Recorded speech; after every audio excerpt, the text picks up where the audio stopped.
Olá, a gente vive se perguntando do que o universo é feito, né? Mas hoje a gente vai mergulhar numa questão ainda mais profunda.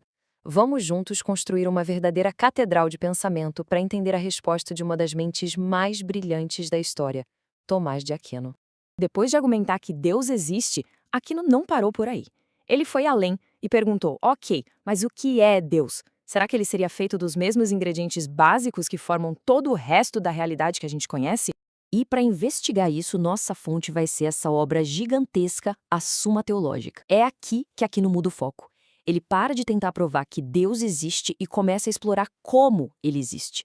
E o mais interessante é que ele faz isso muitas vezes explicando que Deus não é. Então, nosso caminho vai ser o seguinte: primeiro a gente prepara o cenário, depois define os conceitos-chave, que são matéria e forma. Aí a gente vai ver os argumentos que dizem que Deus é composto. Em seguida, a gente entra nas 3 provas de Aquino para refutar isso. E por fim, vamos entender por que essa discussão toda ainda é tão relevante. Bom, vamos lá. Primeira parte, uma catedral de pensamento. Aqui, a gente precisa entender o contexto, o palco onde essa discussão monumental acontece. Agora, a segunda parte, o debate sobre matéria e forma. Para sacar o raciocínio de Aquino, a gente precisa primeiro dominar 2 conceitos que ele pegou emprestado lá de Aristóteles. Pensa neles como as regras do jogo. O primeiro conceito é a matéria-prima. Mas olha, cuidado.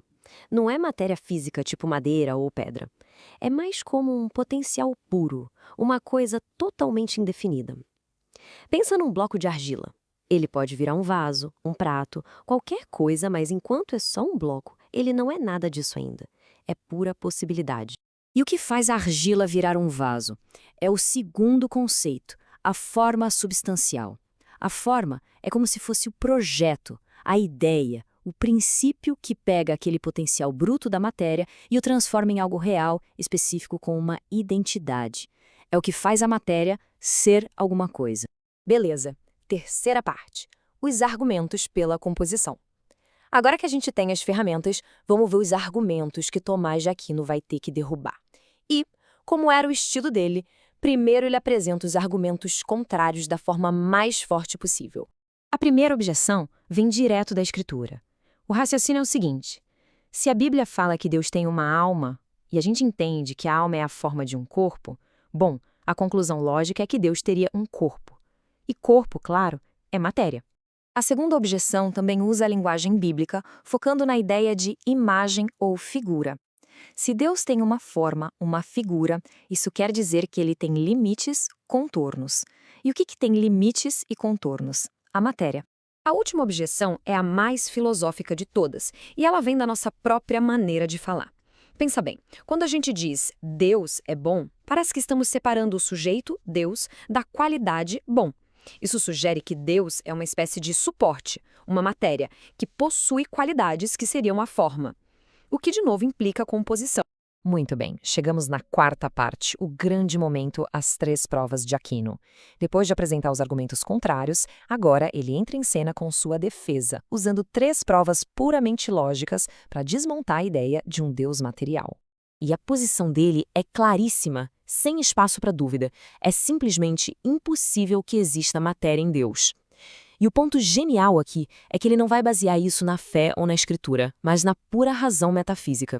A defesa dele se desenrola em 3 passos lógicos, um conectado ao outro. Primeiro, uma prova pela atualidade. Depois, uma pela perfeição. E, para fechar, uma pela causalidade. Vamos ver cada uma delas. A primeira é a prova da atualidade. Lembra que a matéria é potencialidade? Ela pode vir a ser algo? Pois bem, Deus, por definição, é o que Aquino chama de ectus puros, ou ato puro. Ele não está se tornando nada, ele simplesmente é. Se Deus tivesse matéria, ele teria um potencial não realizado, e aí precisaria de outra coisa antes dele para ativar esse potencial. Isso não faz sentido, né? Logo, Deus não pode ter matéria. A segunda é a prova da perfeição. Em qualquer coisa composta, a forma é o que dá a perfeição para a matéria. Mas Deus é, por definição, o ser mais perfeito que existe, o summum bonum. Ele não pode ter dentro de si um elemento menos perfeito como a matéria em potencial. E isso leva a uma conclusão incrível. Deus não tem perfeição, ele é a própria perfeição. E por último, a prova da causalidade. A lógica aqui é direta. Qualquer coisa feita de partes precisa de alguém ou de algo que junte essas partes, um compositor. Se Deus fosse feito de matéria e forma, ele precisaria de uma causa anterior para uni-las. Mas, por definição, Deus é a causa primeira, que não foi causada por nada. Não existe nada antes dele. Portanto, ele tem que ser simples, sem partes. Certo? Quinta e última parte, por que a simplicidade importa? A gente passou por uma filosofia bem densa, eu sei, mas a pergunta que fica é, e daí? Por que esse argumento super abstrato sobre Deus ser simples realmente importa? Acontece que as consequências disso, bom, elas mudam tudo. A diferença é gigantesca. Um Deus com matéria seria como um artesão que trabalha com um material que já existe. Mas um Deus sem matéria, um Deus simples, esse é um criador que está além do universo, que cria a própria matéria a partir do nada, o famoso ex nihilo.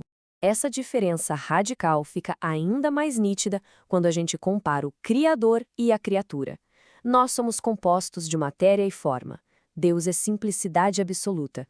Nós recebemos a nossa existência. Deus é a própria existência. Nós somos uma mistura de potencial e ato. Deus é ato puro. Nós fomos causados. Deus é a causa primeira. No fim das contas, ao dizer que Deus não é feito de matéria, Tomás de Aquino nos convida a repensar a própria ideia de existência. A reflexão final que fica é: e se Deus não for a maior coisa dentro do universo, mas a razão simples e indivisível pela qual o universo inteiro sequer existe? É uma ideia que, com certeza, ecoa através dos séculos.